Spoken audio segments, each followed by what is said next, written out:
Hello viewers at home, I am Jack Robinson and here with me is John Doe and we're here to tell you the latest news of the world. First, for the headlines. It has not been a good week for Japan, who have been hit with yet another tsunami, killing 150 and injuring another 2,000. On other news, Donald Trump has won the elections by a landslide after beating Hillary Clinton. And now for the main story of the day. It has now been 10 weeks since the parasite ZOMBREX has attacked humanity, turning perfectly sane men and women into flesh-eating monsters with alarming levels of aggression and violence. For the past 10 weeks, the parasite has been spreading through humanity at an alarming rate, as can be seen by this graph. Their spread is crazy. The parasites seem to affect the victims immediately, with signs of aggression and violence appearing shortly after a few hours of estimated infection time.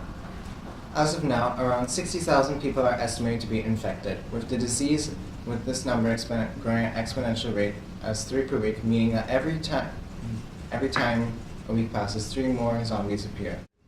If the rate of transmission stays the same, then 9 weeks from now, or roughly 4 months and a half since the outbreak, it is predicted that there will be roughly 1 billion zombies, meaning 1 in every 7 people have been converted. Truly horrifying statistics. And now, to some horrid footage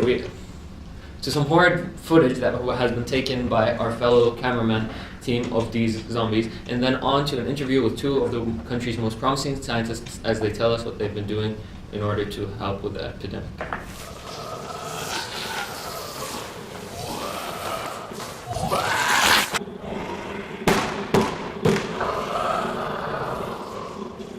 Is this thing on? Okay. Hello world. My name is Ian McCrox. And with me today is Oliver Cake.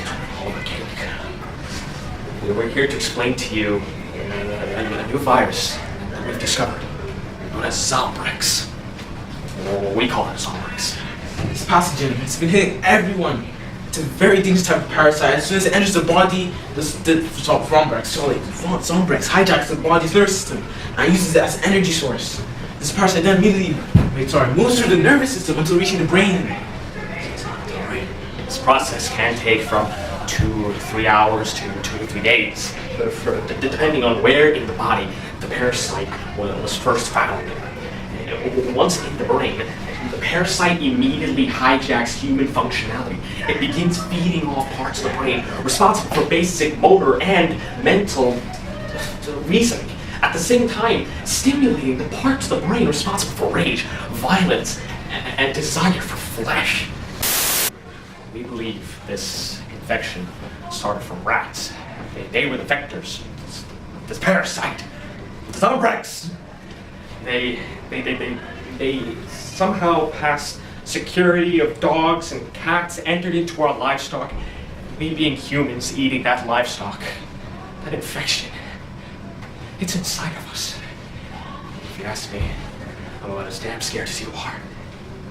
Fortunately, the parasite does not seem to be airborne, but however, it's through indirect contact. So I advise you to wear gloves and avoid touching objects that may be suspicious that people infected could touch. As for the progress we've made for a cure to this disease, we call it anti-ZOMBREX. It's the only name we can come up with at this point. It comes with equipped enzymes and aiding microorganisms which work both on enhancing your immune system and reconstruction of brain cells. We believe that this addition to the immune system will make it stronger, enough to counter this parasite and destroy it completely. After that, it'll help the other enzymes and microorganisms, a sort of inner healing process in the brain that can begin again. Like I said before, this helps the brain reconstruct. It's the brain plasticity. Remember that brain plasticity, and be able to make up for all that is lost much faster than before. It's a speed up process. This prescribed drug can possibly be the only cure to the ZOMBREX. There you heard it, folks. This is all the hope that we have now. Let's support the team with everything we have, because if this drug does not work, estimates show that humanity will not survive for another 6 months. By 21 weeks after the epidemic would have started, we would all be gone.